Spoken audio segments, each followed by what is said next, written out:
Alright, hey there Prox Gaming Crew, and this is Proxify here, and welcome to another one of these said Prox Reviews, and today we're going to be discussing about the Game Capture card. Now, I do actually have some Game Capture cards that I do own, and here are some of them right here as we speak. Now, I will be getting into the different prices as well for these said capture cards, because if you are new into the YouTube gaming verse, or even into like Twitch, or doing something on like Kick or Rumble or something like that, these are going to be the game capture cards that you may possibly be interested with. So I'll give off some of my personal experiences within these said capture cards that I do have. Unfortunately, I do have one capture card that won't actually be featured for today. This said capture card is actually attached to my TV as we speak, but I could possibly go and maybe just show a picture of it as I go and talk about it moving forward. But for right now, let's just get on into what the capture cards that are going to be right here, and let's get on into it. So the first one that I'm going to go and actually talk about is not really as said for a capture card, but it is something nice to go and have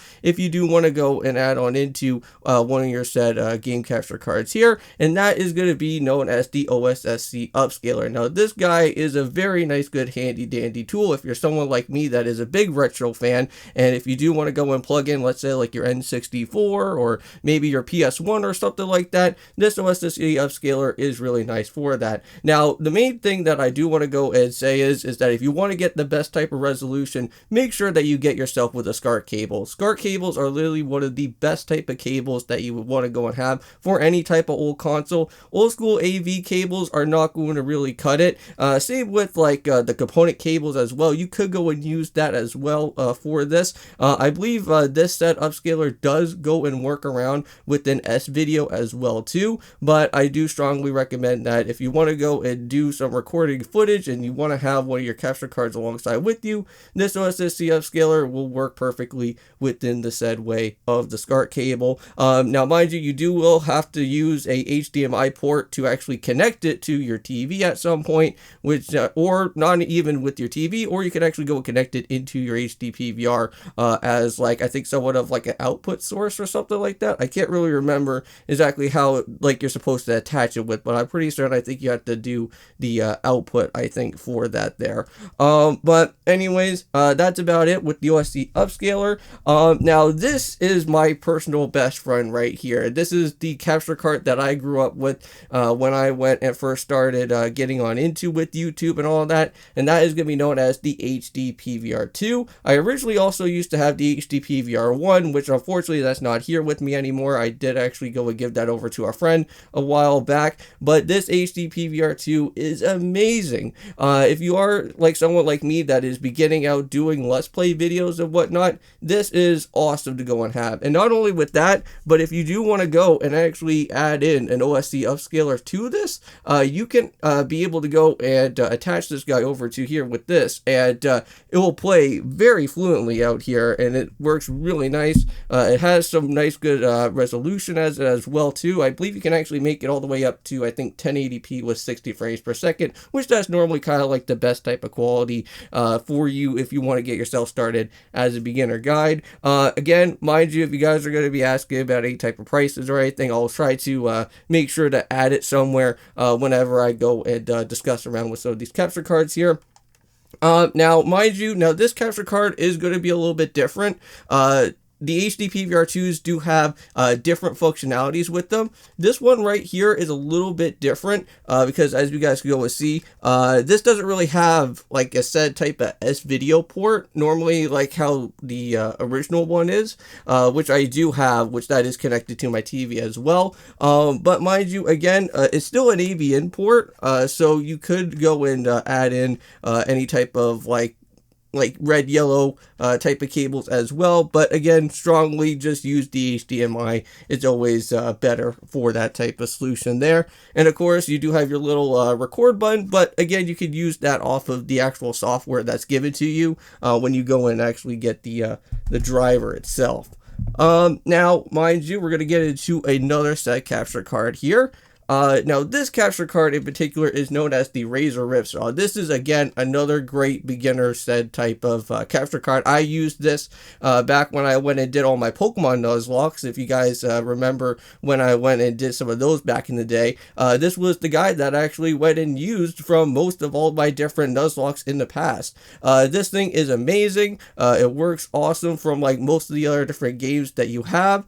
Now, mind you, later on throughout life, with this said Razor Ripsaw though, the one downside is that you may potentially run into like a flickering issue in some ways, but I don't think you will hardly get to see it all that too much. I think it's normally more so when you connect this thing to the PC, but ever since I went and connected like within the PC, it started having that, but with the consoles, they weren't really all that too much of an issue. But again, great type of capture card to have, awesome beginner type of one as well. Now, here is the last one, and now mind you, this one is going to be super costly compared to the other HDP, to the HD PVR2 and the Razor Ripsaw, of course, with the OSSC upscaler. But this one I want to say is that if you are like really like into the Let's Playing games and you want to have 4K resolution within your said gameplay at some point down the road, this Elgato 4K 60S Plus is nice as well. Originally, before, I was not a big Elgato fan. I originally used to have an Elgato HD 60S, which broke on the first day, which I hated Elgato ever since then. But later on, I decided to get another Elgato product, and I've been loving the 4K 60S Plus ever since. You basically just go and attach this guy to an outlet, and that's basically your power on switch that you can go and do. And all that you have to go and do is just like put your HDMI in and HDMI outs together, and it should like blink up with like a little red light, and that is how you'll be able to see that it should at least be getting recorded from here. What's really nice is that you also get like an SD port, so that if you do want to like have some, I think it's like more extra storage or something around there. If you do want to do that, that's also great as well too. And you also do have like an in cable, which I believe that is meant for, I think, your headset, it looks like there. So pretty nice. And this is really high price. I think like for me with like Canadian dollars, I think it was like somewhere around like within like 600 something odd dollars, but it was insane. But yeah, if you do want to get into like heavily into Let's Plays or into live streams, this is something that you may possibly want to save until like much later on down the road. Now lastly, I do have my Aces capture card. Now this little bad boy that I have, which I will have to go and show a picture on it on screen. I'll like probably put my hand somewhere and you'll probably see like the picture there. But basically my Aces capture card that I have plugged to the TV, that is my go-to capture card that I use. That is amazing, for what it can do as it works.